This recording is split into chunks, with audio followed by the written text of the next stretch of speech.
টিসিয়া এতটাই নার্ভাস হয়ে যায় যে তার ঘাম ছুটে যায়। এরপর আর্থার মনে মনে ভাবতে থাকে, আমি যেভাবে টিসিয়ার জন্য চিন্তা করি সেভাবে আর কারো জন্য করি না। ভালোবাসা কি সেটা আমি জানি না, সেটা পরে ভাবব। আপাতত আমি যা করতে পারি তা হলো টিসিয়াকে রক্ষা করা। এই মুহূর্তে ওর জন্য একটা প্রোটেক্টিভ আর্টিফ্যাক্টই সবচেয়ে ভালো হবে। আমি এলেনর আর মাকেও ফিনিক্স পেন্ডেন্ট দিয়েছি, কিন্তু ওই ফিনিক্স পেন্ডেন্ট শুধু একবারই ব্যবহার করা যায়, আর এলেনরও এখনও পুরোপুরি অ্যাওয়েকেন হয়নি। আর যদি উইজডম যা বলেছিল সেটা সত্যি হয়, অর্থাৎ যুদ্ধ আসছে, তাহলে আমার এলেনরের জন্য একটা বন্ড খুঁজে দেওয়া উচিত। এমন একটা বন্ড যেটা খুব পাওয়ারফুল হবে এবং এত বড় হবে যে আমার বোনকে রক্ষা করতে পারবে, এমনকি আমি হারলেও। আর্থার বলে, হ্যাঁ, আমি এলেনরকে এমন একটা বন্ড এনে দেব যেটা ওকে ছেলেদের থেকেও দূরে রাখবে। তাহলে যেই আমার বোনকে প্রপোজ করতে আসবে সে ভয় পেয়ে পালিয়ে যাবে। আর্থার এসবই ভাবছিল, ঠিক তখন দাদাজিও সেটা লক্ষ্য করেন। তিনি বলেন, আর্থার, তুমি কি ভাবছো জানি না, তবে এসব ভাবা এখন বন্ধ করো। আমরা আমাদের গন্তব্যে পৌঁছে গেছি। এরপর তারা গাড়ি থেকে নেমে আসে। নামার পর টিসিয়া খুব খুশি হয়ে যায়, কারণ সেখানে আলডুইন আর টিসিয়ার মা ছিল। এরপর টিসিয়া গিয়ে নিজের বাবা মাকে জড়িয়ে ধরে। এদিকে আলডুইন আর্থারকে বলে, তোমাকে আবার দেখে ভালো লাগছে। যখনই আমাদের মেয়ের সঙ্গে কিছু ঘটে তুমি সব সময় তার পাশে থাকো। তুমি সব সময় তাকে বাঁচিয়ে ফেলো, এর জন্য তোমাকে ধন্যবাদ। এরপর কুইন বলতে থাকেন, কেউ কি আমাকে বুঝিয়ে বলতে পারবে তোমরা সবাই হঠাৎ এখানে কেন চলে এলে? আর ওদিকে ম্যানশনের ভিতরে কনস্ট্রাকশনের কাজ কেন চলছে? তখন আলডুইন বলে, এটা বলো না যে টিসিয়া ওটা ধ্বংস করে ফেলেছে। এটা শুনে টিসিয়াও লজ্জা পেয়ে যায়। সে বলে, হ্যাঁ, তবে পুরোপুরি ধ্বংস হয়নি। এটা শুনে টিসিয়ার বাবা মা ভয় পেয়ে যায়। তারা তো শুধু মজা করেই বলেছিল। ঠিক তখনই দাদাজি বলে, চিন্তা করো না, আমি টিসিয়ার সঙ্গে ট্রেনিং করছিলাম, তখন আমি একটু বেশি এক্সাইটেড হয়ে গেছিলাম, আর আমার ঘুষিতেই জায়গাটা ধ্বংস হয়ে গেছে। এটা শুনে আর্থার তার দিকেই তাকিয়ে মনে মনে বলে, সত্যিটা তো বল বুড়ো। কিন্তু তখনই দাদাজি আর টিসিয়া দুজনেই আর্থারের দিকে তাকায়, তাই আর্থারকেও মিথ্যা বলতে হয়। সে বলে, হ্যাঁ, দাদাজি যেমন বললেন ঠিক তেমনই হয়েছে। দাদাজি বলে, কোনো সমস্যা নেই, এতে ট্রেনিং থেকে একটু আরামও পাওয়া যাবে। আসলে অনেক দিন ধরেই ভাবছিলাম রেনিয়ার সঙ্গে দেখা করব। আগে যাওয়ার কথা ছিল, কিন্তু দেরি হয়ে গেছে। তবুও চলো দেখা করে আসি। এদিকে টিসিয়া বলে, আমিও অনেক দিন গ্র্যান্ডমা রেনিয়াকে দেখিনি, সব ঠিক আছে তো? দাদাজি বলে, হ্যাঁ, রেনিয়া এখন খুব ব্যস্ত, আর সে এটাও বলেছে যে সে আর্থারের ভবিষ্যৎ নিয়ে খুব আগ্রহী। তখন আর্থার বলে, আমি জানতে চাই তিনি আমার ব্যাপারে এত আগ্রহী কেন, আর এল্ডার রেনিয়া এখন কোথায়? দাদাজি বলে, যেখানে আমরা যাচ্ছি। আর্থার বলে, আমার তো মনে পড়ছে না, আগেরবার রেনিয়ার কাছে যাওয়ার সময় আমরা এই পথ দিয়ে গিয়েছিলাম। আর গাইজ, তোমাদের যদি মনে না থাকে তাহলে মনে করিয়ে দিই, রেনিয়াই সেই পার্সন যিনি প্রথম আর্থারের সঙ্গে তার বাবা মায়ের কথা বলিয়ে দিয়েছিলেন। এদিকে কুইন বলে, অনেক দিন পর আমরা রেনিয়ার সঙ্গে দেখা করব, কারণ সে তার থাকার জায়গা বদলে ফেলেছে। তারপর থেকে আমরাও আর তার সঙ্গে দেখা করিনি।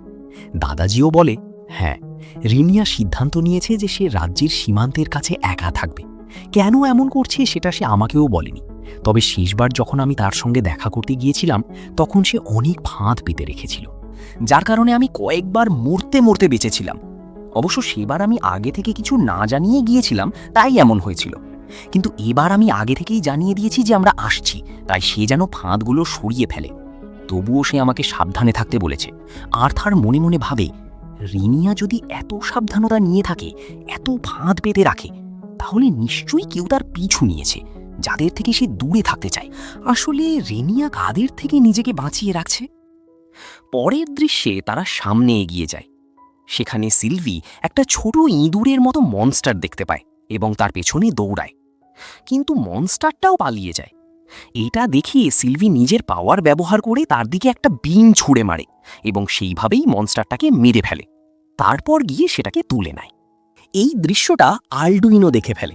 সে আর্থারকে বলে, তোমার বন্ড আমাকে সবসময় এভাবেই অবাক করে। আর্থার বলে, সিলভি আমাকেও অবাক করে। এটা শুনে আলডুইন বলে, আর্থার, সরি, আসলে আমি কখনো তোমাদের দুজনকে ঠিকমতো ধন্যবাদ জানাইনি। আর্থার বলে, আমাদের ধন্যবাদ কেন দিবেন? আলডুইন বলে, কারণ তুমি সবসময় আমার মেয়ের খেয়াল রাখো। যতদূর শুনেছি টিসিয়া তোমার কারণেই অনেক বিপজ্জনক পরিস্থিতি থেকে বেঁচে বেরিয়েছে। এর জন্য ধন্যবাদ। আর্থার বলে, না, এতে কোনো সমস্যা নেই। টেসিয়াও আমাকে অনেক সাহায্য করে। আলডুইন জিজ্ঞেস করে, কিভাবে? আর্থার বলে, সে মাঝে মাঝে আমাকে সঠিক মানসিক অবস্থায় রাখে, মানে সে আমাকে ঠিক রাখে। এটা শুনে আলডুইন হেসে বলে, আমি ভাবিনি ১৩ বছরের একটা ছেলে এমন কথা বলবে, কিন্তু কেন জানি না আমি তোমাকে কখনোই একটা বাচ্চা হিসেবে দেখতে পারি না। আমি তোমাকে একজন প্রাপ্তবয়স্ক মানুষের মতো দেখি। আর্থার বলে, আমার প্রশংসা করার জন্য ধন্যবাদ। আলডুইন বলে, আমি শুধু তোমার প্রশংসা করছি না, আমি একজন বাবা হিসেবে বলছি। কোনো বাবা মাই চায় না যে তার সন্তান খুব দ্রুত বড় হয়ে যাক, আর কোনো বাবাই এটা দেখতে চায় না যে তার সন্তান এমন দায়িত্ব বহন করছে যেটা শুধু বড়দেরই বহন করা উচিত। আর্থার, জানো তো, শুধু তোমার কারণেই এই কাউন্সিল গঠিত হয়েছে।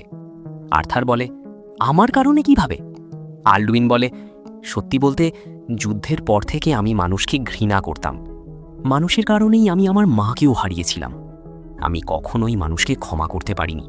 তারপর আমার মেয়েকেও দাস ব্যবসায়ীরা কিডন্যাপ করেছিল। কিন্তু তখন তুমি, একটা ছোট্ট ছেলে, আমার মেয়েকে নিরাপদে বাড়ি ফিরিয়ে এনেছিলে। তোমার মধ্যে অনেক সাহস ছিল। তুমি সেই দাস ব্যবসায়ীদেরও তাড়িয়ে দিয়েছিলে।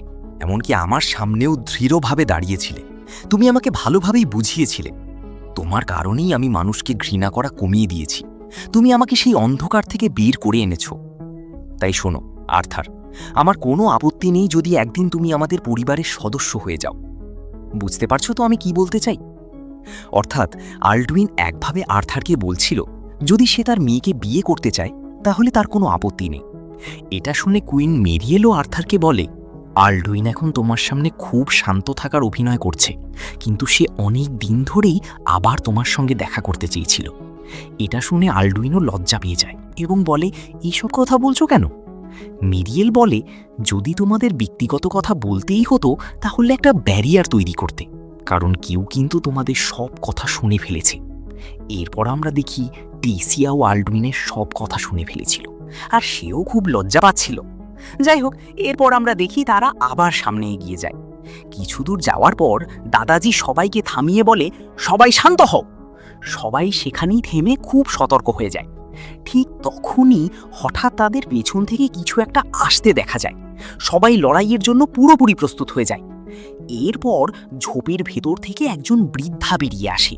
তাকে দেখে আর্থার মনে করে তিনি একজন মনস্টার, তাই আর্থার সঙ্গে সঙ্গে অ্যাটাক করে বসে। কিন্তু ঠিক তখনই দাদাজি এসে আর্থারকে থামিয়ে দেয় এবং বলে, এটা কোনো মনস্টার নয়, সেই রিনিয়া।